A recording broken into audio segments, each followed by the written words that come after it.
Imagine doing 100 push-ups every single day for 30 days straight. Sounds like guaranteed gains, right? Bigger chest, stronger arms, maybe even a full transformation. But here's the reality. Science doesn't care about viral challenges. It cares about load, recovery, and progression. And when you look at the actual research, 100 push-ups a day isn't as simple or as magical as you've been told. In this video, I'll walk you through what really happens to your body, week by week. The muscles that grow, how much strength you can expect, the side effects nobody mentions, and whether the classic 100-a-day challenge is actually worth your time. Let's start with what push-ups actually do. Multiple EMG studies looking at different push-up variations show high activation in 5 main areas. Your chest, especially the pectoralis major. Your triceps, the muscles that straighten your elbows. The front of your shoulders, your anterior deltoids. Your core, which keeps your torso from sagging or piking.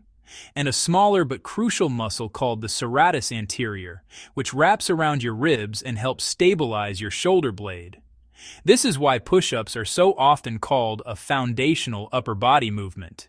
They hit multiple major muscle groups and a key stabilizer all at once. Besides, push-ups can build chest and triceps muscles just as effectively as a barbell bench press, as a 2017 study in the Journal of Exercise Science and Fitness has shown. So doing 100 of these a day should have a real positive impact on them, right? Let's look at what actually happens, week by week. Week 1 is really your nervous system's moment, not your muscles.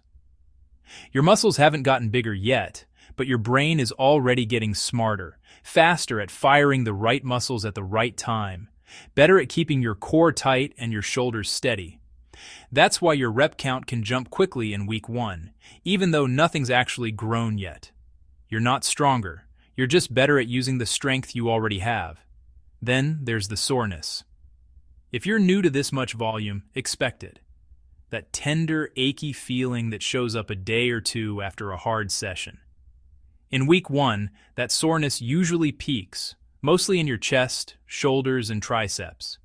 Pay attention to where it shows up.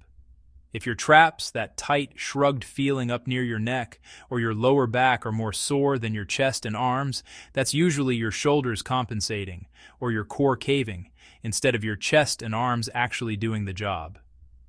Watch your form. By week 2 and 3, the math starts working against you. Every hard set breaks down your muscle fibers, that's normal. And growth happens after, while you're resting, eating, sleeping. Recovery research shows that it takes anywhere from a day up to 3 to fully bounce back. Doing 100 a day, though, you're not giving your body that window. So you're likely to feel more fatigue, your joints feel tired, especially your wrists and elbows, and your performance plateaus or even drops despite all the effort. That's your recovery getting squeezed harder than it can keep up with. Instead of building on yesterday's work, you start chipping away at it. Throw in bad sleep, not enough protein, or rushed half reps, and you're just piling on volume without real stimulus. By week 4, your body's fully adapted to the movement, but it's also carrying the cost of a month of repetition.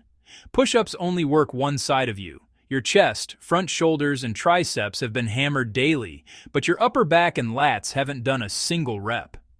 So the muscles pulling your shoulders forward keep getting stronger, while the muscles that pull them back and down get left behind. That imbalance doesn't show up as pain. It shows up as posture. Your shoulders start rounding forward, your chest caving slightly, and it compounds, especially when you sit at a desk or on your phone most of the day.